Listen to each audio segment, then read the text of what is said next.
Every day, something dramatic happens in the Caribbean that affects our lives. We'll give you the details. We'll give you the facts on Caribbean Perspective with Eddie Frederick. Host Eddie Frederick. Welcome to Caribbean Perspective. So glad you can join us. The story that takes the lead in today's edition for Monday, 6th January 2025, and brought to you in association with our friends at Antillean Group. Barbados' Prime Minister outlines ambitious agenda for CARICOM as new chair. Details after this important message. Believe in our strength, we'll stand by you. Protection from all, perils big and small. Reassurance we give, it's so glad to see. Peace of mind, that's our service guarantee. We look after all our family. Yes, we do at every opportunity. Antillean Group, underwriters of all classes of insurance solutions for your protection and investment. Live well financially.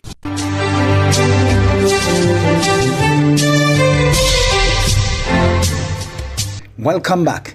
Newly installed CARICOM chair Mia Motley unveiled sweeping proposals for Caribbean economic integration in her inaugural address. Barbados' top official laid out plans to restart the regional single market initiative while tackling security matters through the George Bridge Declaration.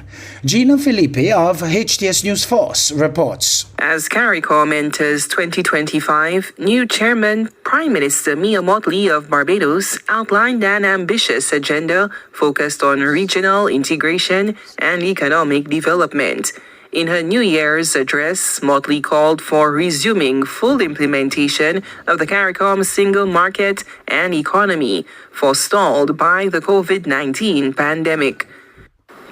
These challenges, my friends, test our resolve, but they also underscore the urgency of adaptation, resilience, and bold action. The Caribbean must not only weather these storms, but we must lead in crafting solutions for a changing world. Central to our mission must be resuming the full implementation of the CARICOM single market and economy. We paused our coordinated actions on this noble but critical mission as we applied all that we could muster to fight COVID and its trail of economic and social upheaval. But 5 years on, we must resume our work on the CSME. For this is not merely an economic agenda. It is a vision of unity and opportunity for small states who know that we can achieve so much more together than we do so individually. Full realization of the CSME, including above all else, yes, the free movement of our nationals, is essential for unlocking the true potential of our people and our economies. The Barbadian leader also addressed regional security concerns, announcing follow-up meetings to implement the George Bridge Declaration on Crime and Violence.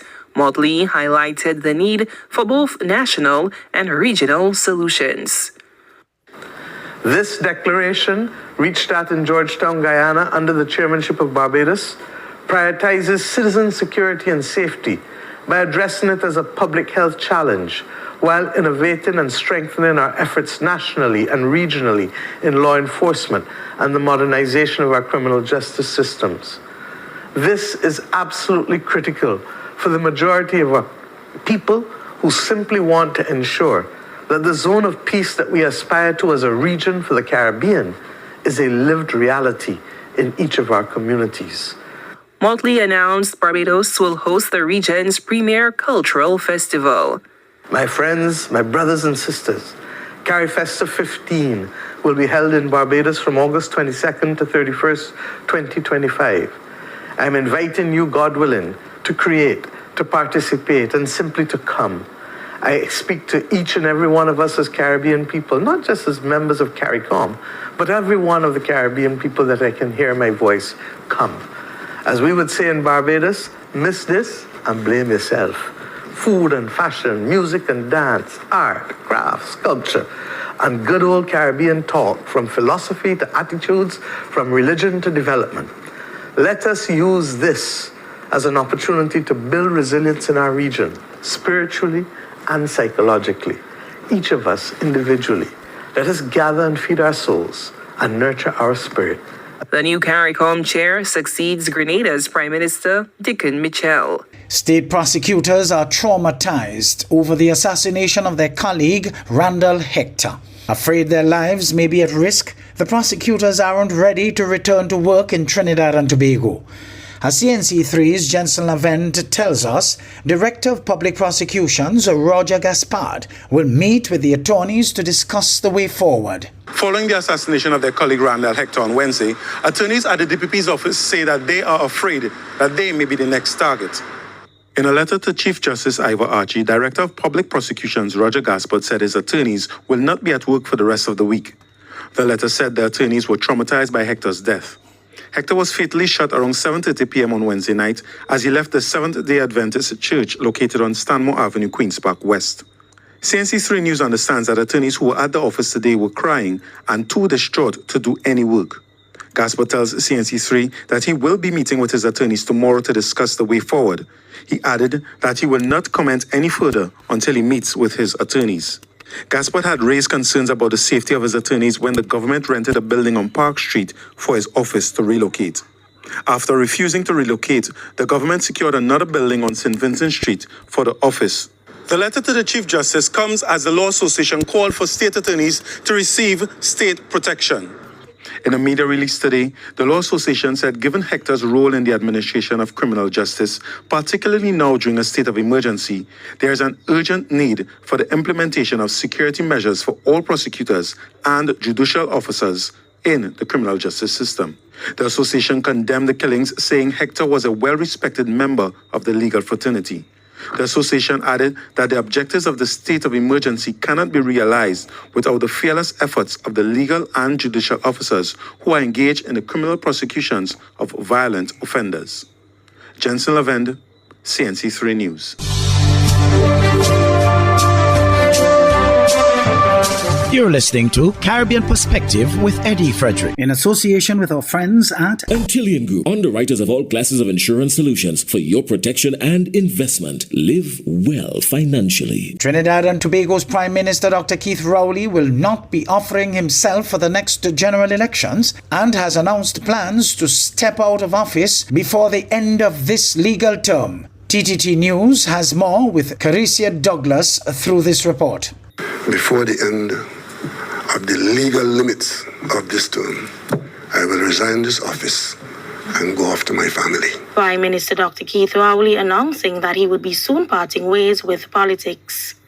During Friday's press conference, Prime Minister Rowley pointed to his 45 years in public office and recalled a promise he made in the last general elections in 2020. When I announced the PNM victory in Balizé House, I said to this country, I will not be doing that again. And I meant it, and I've kept it.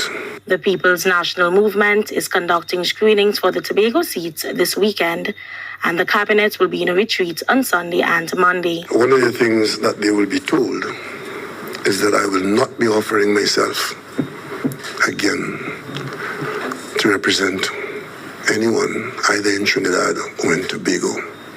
45 years is a long time. And I would like at this time to say thank you appropriately along the way to all those who have supported my effort and to have benefited from, I hope, I would have positively impacted this country. Dr. Rowley said he will also thank constituents of Diego Martin West, who he has represented. Caricia Douglas, TTT News. Political scientist Dr. Bishnu Raghunath has weighed in on the announcement by Prime Minister Dr. Keith Rowley. Rowley was leader of the opposition from 2010 to 2015. He became Prime Minister in 2015 and again following the August 2020 general election. With the general election constitutionally due this year, Dr. Raghunath is of the opinion that Trinidad and Tobago will go to the polls before October 2025. The election must be held at the latest by the beginning of September. So that is in order that we satisfy the budgetary requirements that the Parliament must pass in the month of October. So you must have a Parliament sitting before before the beginning of October, and to get a parliament sitting before the beginning of October, the election has to be held at latest by the first week in September or so. So I am projecting that clearly we could have an election somewhat duplicating what we had in 2020, probably in August. TV6's reporter Renessa Cutting got some views from members of the public downtown Port of Spain following the Prime Minister's announcement that he would be demitting office before his term limit. Here is what they had to say. I'm only going because it's he oppressing the people. There are plenty of things in the country going on, and he doing nothing about it. There are poor people starving. He's studying different things. There are plenty of crime going on in the place. He's not studying that. He's SOE and thing trade, and he just oppressing the place serious, hard. It's real hard. So I'm glad he's going here. Make somebody else come and try something new, see what it, and see what could go on. That is Rowley's choice. You know, everybody entitled to the choice. Regardless of whether the public fair or the public not fair, is still entitled to the choice. Right? I cannot give Mr. Rowley wrong for wanting to go, you know. You know, it will be unfair to him. I have heard attack on prime ministers in this country. The nastiest set of attacks I have heard is on Mr. Rowley. I don't support him. I am telling you that I don't support him. But those attacks on him is too nasty. Some are racist too. I don't want him to leave. I want him to do what he had to do, and then he could do. He leaving. He had things to fix. Don't set things this way and you want to run out on we. Fix the place and then you could leave. Thank you, Mr. Prime Minister. Do you think that Rowley leaving will help or hurt the PNM? I think it'd be a good thing that you're leaving. I really don't see he did anything for the country. That's all I have to say.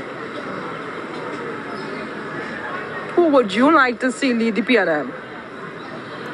Actually, I'm not for either PNM or whoever. I just like to see somebody that do something positive for the country. Doesn't matter PNM, whoever. Once you're positive and you're going to do something good. Thank you, Jesus. It's about time. All right? Give room to some new ideas, somebody who will have more better ideas and stuff, because clearly he seems to me, in my opinion, he lost 5 years what to do to carry the country forward. As for me, I'm a port worker, and right now we are on 2013 salaries, and up to now, the last Prime Minister, which was Ms. Kamala Persad-Bissessar, she signed off on our agreement for 12%, and up to now, the Prime Minister and they are not sanctioning that. So right now, you know, for me, that's a big loss for me. So I am very happy to hear he's stepping out. I applaud the man, because the management he did in this contracted economy, where globally the economies are contracted, he has done well. They get 6 hospitals, they get roads, highways, and he restore empty treasury, even borrowing from the heritage, and restore the heritage and civilization fund. So you see this bad messaging that a lot of these subliterates have, these politically bankrupt people who don't know the history of this country. PNM has always been purposefully adding value in many ways. Who would you like to see take over as political leader of the PNM? Karim Marcel, of course, because he will rise from politician to statesman like Maurice Marshall, and I'm being brutally frank about it. Not Stuart Young, sadly, not Imber, definitely not the commercial Rasta, right? But yes, if they groom that young brother, or even Camille Robinson-Regis said groom him too, if she want to go up. But that brother, young brother, he means the purpose of business. The business is serving the people. Any message you'd like to give the Prime Minister before he leaves? Well, the message I go always be honest. Thanks a lot for holding the position, because the position is really not an easy position to wear. Because the country, the matters in the country and thing is real, how to say it, to solve it now. It is be a real major thing, but I can't see he do a good work, neither he do a good work or he do a bad job. I just saying thanks for holding the position as a minister, you know. Do anything now by thanks, saying thanks. That's saying thanks. 1,139 murders in 2024. Crime being reduced in Jamaica.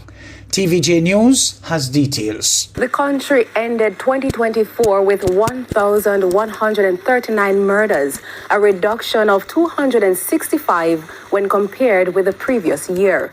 The data from the Ministry of National Security says this represents a 19% decline in homicides. The ministry says 73 murders were recorded in December, the lowest monthly count since September 2014.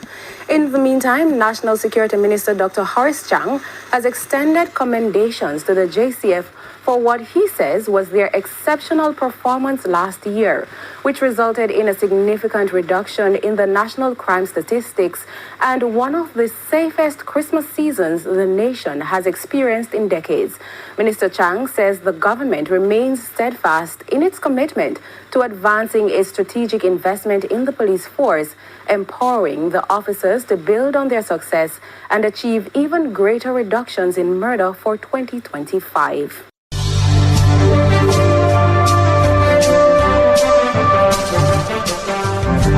I am Eddie Frederick. This has been Caribbean Perspective, a whole new approach to highlighting developments in the Caribbean. In the meantime, please follow us on Facebook and subscribe to our YouTube channel for daily regional news and more, in association with our friends at Antillian Group. Believe in our strength, we'll stand by you. Protection from all perils, big and small.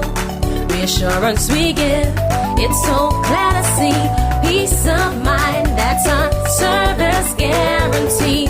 We look after all our family. Yes, we do at every opportunity. Antillian Group, underwriters of all classes of insurance solutions for your protection and investment. Live well financially.